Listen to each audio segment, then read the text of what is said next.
Hello student, बाबा Indradev girls educational institute के online classes में आपका स्वागत है। डीएलएड फोर्थ सेमेस्टर के विषय शैक्षिक प्रबंधन और शैक्षिक प्रशासन में दूसरा लेसन सामुदायिक प्रबंधन के अंतर्गत आज हम पढ़ेंगे वित्तीय प्रबंधन। तो देखिए, वित्तीय का अर्थ होता है, वित्त का अर्थ होता है धन, प्रबंधन का अर्थ होता है व्यवस्था करना, अर्थात धन की व्यवस्था करना। तो धन की व्यवस्था होता क्या है, आइए पहले जानते हैं वित्तीय प्रबंधन को। देखिए, वित्तीय प्रबंधन वह प्रक्रिया है, वित्तीय प्रबंधन वह प्रक्रिया है जिससे व्यक्ति के कार्यों, उद्देश्यों या आवश्यकताओं की पूर्ति की जाती है। अर्थात कहने का मतलब यह है कि धन वह प्रक्रिया है, धन वह साधन है जिससे मनुष्य अपनी आवश्यकता या कार्य या उद्देश्यों की पूर्ति करता है। और तो यहाँ वित्तीय प्रबंधन का अर्थ विद्यालय से संबंधित है कि विद्यालय में वित्तीय प्रबंधन क्या है। तो वित्तीय जो प्रबंधन है उसका माध्यम क्या है, उसके बारे में जानते हैं कि वित्तीय प्रबंधन का जो माध्यम है वो क्या है, माध्यम कहाँ से प्राप्त होता है। देखिए, वित्तीय प्रबंधन के जो माध्यम है वो विभिन्न प्रकार के माध्यम है। पहला है इसमें विद्यालयी अनुदान, विद्यालय अनुदान।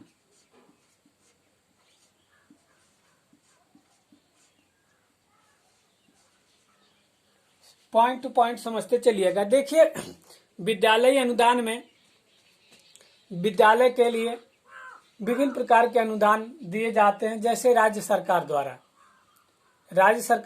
केंद्र सरकार द्वारा विद्यालय को अनुदान दिए जाते हैं। और इसमें दूसरा है शिक्षण अधिगम सामग्री हेतु अनुदान, दूसरा है शिक्षण अधिगम,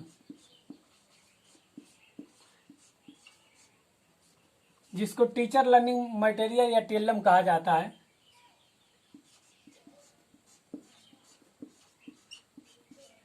सामग्री हेतु अनुदान। देखिए, शिक्षण अधिगम सामग्री हेतु जो अनुदान होता है वो राज्य सरकार के द्वारा दिया जाता है। अर्थात ये समझ लीजिए, जो टीएलएम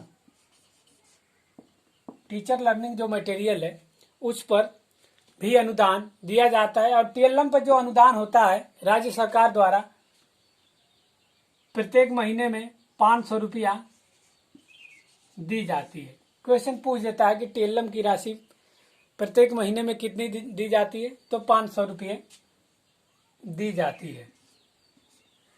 और तीसरा इसमें जो माध्यम है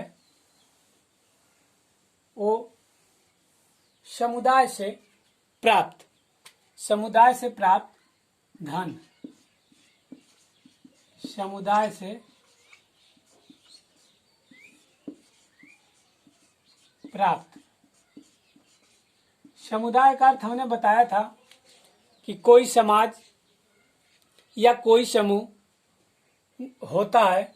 तो समुदाय से अर्थ ये हुआ कि किसी प्रतिष्ठित व्यक्ति द्वारा या किसी प्रतिष्ठित समाज द्वारा या किसी प्रतिष्ठित जाति द्वारा जो धन मिलता है वो समुदाय से प्राप्त धन होता है। जैसे कोई उद्योगपति हो गया या कोई समाज सेवी हो गया या कोई प्रतिष्ठित व्यक्ति है जो किसी संस्था को धन देना चाहता है, तो समुदाय से प्राप्त जो धन है इस श्रेणी में वो आता है। और फिर चौथा पॉइंट है विद्यालय की संपत्ति से प्राप्त धन, विद्यालय की संपत्ति से प्राप्त धन। देखिए, विद्यालय की संपत्ति से धन कैसे प्राप्त होता है।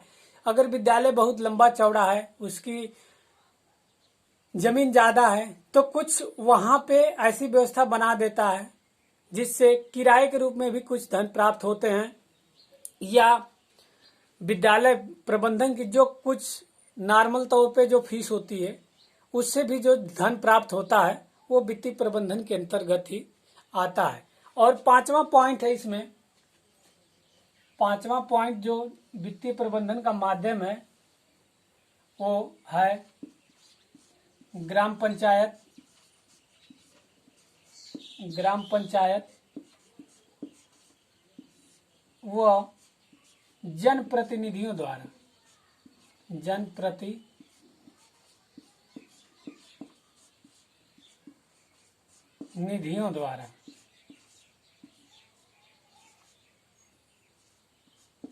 देखिए, ग्राम पंचायत जो ग्राम शिक्षा समिति होती है उसका अध्यक्ष ग्राम प्रधान होता है। तो ग्राम पंचायत में भी विद्यालय के लिए धनराशि आती है, विद्यालय के कार्यों के लिए, रख रखाव, पठन पाठन और भी सामग्री के लिए धन आता है ग्राम पंचायत में। और जनप्रतिनिधि में आपका आ गए